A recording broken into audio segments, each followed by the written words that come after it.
नमस्कार दोस्तों। आज हम लोग जो वीडियो लेके आए हैं उसका मुद्दा ये है कि इस अर्थवर्ष ये जो वित्तीय वर्ष है, इस वित्तीय वर्ष में जो बजट आने वाला है उसका क्या इफ़ेक्ट होगा बीएसएनएल के ऊपर और आम नागरिक के ऊपर। देखिए, ये बहुत ही अटकलें लगाए जा रहे थे कि जो भी इनकम टैक्स है, ये इनकम टैक्स बहुत ज़्यादा होने की वजह से और इनकम टैक्स का लेके आम जनगण में, आम जो मानस है, जनमानस में बहुत ही असंतोष है। देखिए, ये बात भी सही है। अभी तक जो रूल है, जो रेजिम चलता है इनकम टैक्स के ऊपर, एक है ओल्ड इनकम टैक्स रेजिम और दूसरा है न्यू इनकम टैक्स रेजिम। तो जो न्यू इनकम टैक्स रेजिम है वहाँ पे क्या होता था कि 7 लाख रुपया तक आपको कोई टैक्स नहीं देना पड़ता था। अभी जो अटकलें लगाए जा रहे हैं, जो अनुमान किया जा रहा है, ये जो 7 लाख रुपया है, सरकार इस बजट में इसको बढ़ा सकते हैं। अब देखिए, पिछले वित्तीय वर्ष में क्या हुआ था, जो स्टैंडर्ड डिडक्शन होता था 50,000 से बढ़ा के 75,000 कर दिया गया था। स्टैंडर्ड डिडक्शन क्या होता है कि आपका जब इनकम जब कैलकुलेट होगा तो इनकम से जो स्टैंडर्ड डिडक्शन का अमाउंट है वो डायरेक्टली माइनस हो जाएगा, होने के बाद जो होगा उसको इनकम हिसाबे कैलकुलेट कर दिया जाएगा। जैसे सोचिए, आपका अगर इनकम 7.5 लाख रुपया है तो उससे आपको जो स्टैंडर्ड डिडक्शन है, पहले जैसे होता था 50,000 रुपया, 50,000 रुपया माइनस हो गया तो आपका इनकम हुआ 7 लाख रुपया। तो आपको क्या बोला गया है कि 7 लाख रुपया तक कोई टैक्स नहीं देना है, तो आप जीरो टैक्स पे करेंगे। अभी सोचिए, आपका इनकम हो गया 7,75,000 रुपया। तो अभी जो स्टैंडर्ड डिडक्शन है, अगर आपका 7 लाख होता है तो अगर आपका जो स्टैंडर्ड जो इनकम है वो अगर इनकम 7.5 लाख है और स्टैंडर्ड डिडक्शन 50,000 रुपया है 775 से, तो आपको 25,000 रुपया ज़्यादा हो रहा है तो आपको टैक्स देना पड़ेगा। ठीक है, तो ये जो चीज़ है, ये चीज़ आपका है। अभी क्या है कि ये जो स्टैंडर्ड डिडक्शन है, जैसे 8 सीपीसी जो है, 8 सीपीसी अनाउंस हुआ है और 8 सीपीसी अनाउंस होने के बाद जो पे रिवीजन जो अनाउंस हुआ है, इसके वजह से क्या होगा कि गवर्नमेंट को बहुत सारा फंड और जुटाना पड़ेगा ये पैसा देने के लिए। तो अभी गवर्नमेंट भी बहुत प्रेशर में है कि कैसे इनकम टैक्स का जो ब्रैकेट है इसको हाई करे और ज़्यादा से ज़्यादा छूट दे।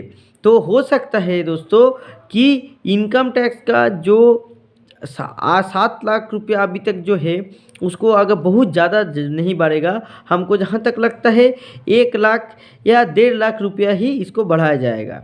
ज़्यादा चांसेस है जो स्टैंडर्ड डिडक्शन जो है आपका 75,000 रुपया अभी चल रहा है फ़िलहाल, उसको बढ़ा के 1 लाख कर देना। ये भी चीज़ देखिए दोस्तों, पिछले बार जो 50,000 से बढ़ के जो 75,000 हुआ था स्टैंडर्ड डिडक्शन, उस दरमियान जो एसटीटी है, जो सिक्योरिटी ट्रांजैक्शन टैक्स है, long time capital gain tax है, ये सब को भी बढ़ाया गया था। तो यहाँ से जो पैसा एक मिडिल क्लास का सेव हो रहा था, तो वो पैसा फिर उधर से ले लिया गया, टैक्स का वसूली कर दिया गया। तो ये जो चीज़ है, ये चीज़ हुआ तो मिडिल क्लास को ज़्यादा राहत नहीं मिला। मगर इस बार गवर्नमेंट का जहाँ तक अटकलें मिले हैं और जितना भी मतलब हुआ है, जितना भी जहाँ पे बोला गया है, तो गवर्नमेंट शायद इस बार कुछ छूट मिडिल क्लास को दे सकते हैं, क्योंकि मिडिल क्लास बहुत ही ज़्यादा दबाव में है टैक्स के वजह से। तो देखिए दोस्तों, जब बजट अनाउंस होगा तो हम लोग इस बारे में और डिटेल चर्चा करेंगे और ये देखेंगे कि एक आम नागरिक को कितना फैसिलिटी मिला इस बजट से। अब देखिए, बीएसएनएल के बारे में क्या है, बीएसएनएल के साथ बजट का क्या रिश्ता है। देखिए, पिछले जो भी बजट है वहाँ पे बीएसएनएल का जो रिस्ट्रक्चरिंग किया गया और बीएसएनएल को जो वित्तीय सपोर्ट मिला, तो आप वो देखे हैं कि बहुत सारा वित्तीय सपोर्ट मिला। इसके वजह से ही आज बीएसएनएल जाके 4G लॉन्च कर रहा है, नया स्पेक्ट्रम ले रहा है और कंपनी में कुछ कुछ सुधार करने का कोशिश कर रहा है।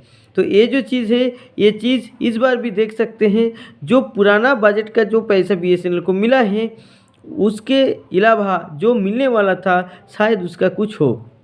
ये भी चीज़ है जो टेलीकॉम सेक्टर में जो बजट के एलोकेशन है वो भी देखने को मिल सकता है, क्योंकि जो मॉरेटोरियम मिला था एयरटेल और वोडाफोन आइडिया को, जो टैक्स एजीआर को जो ड्यू था, एग्रीगेटेड ग्रॉस रेवेन्यू का जो ड्यू था, वो अगर नहीं दिया जाएगा, उसको अगर वेव ऑफ किया जाएगा तो वो भी बजट में शो हो सकता है। तो as a sector wise telecom sector को पैसा मिल सकता है।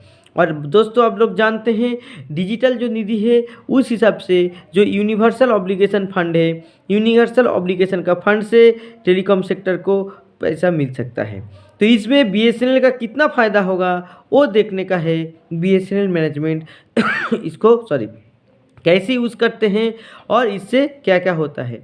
ये जो डिजिटल इंफ्रास्ट्रक्चर है इससे ही जो आपका बीबीएनएल है, बीबीएनएल का जो फाइबर लेइंग होता था और गांव में दूर दराज में जहाँ जहाँ पे भी आप लोग देखे हैं कि फाइबर लेइंग हुआ और वहाँ पे हर ग्राम पंचायत को कनेक्ट करने का जो प्रोजेक्ट है वो बहुत आगे बढ़ा। और हो सकता है कि बाकी जो रिमोट जो जगह है वहाँ के लिए भी ये पैसा एलोकेट हो और इसका काम हो। तो ये सब आप लोग देख सकते हैं। इसके बारे में हम लोग अभी इतना ही बोलेंगे। इससे ज़्यादा जो एनालिसिस है, डिटेल्स एनालिसिस, वो बजट हो जाने के बाद हम लोग करेंगे। तब तक के लिए इजाज़त दीजिए। नमस्कार।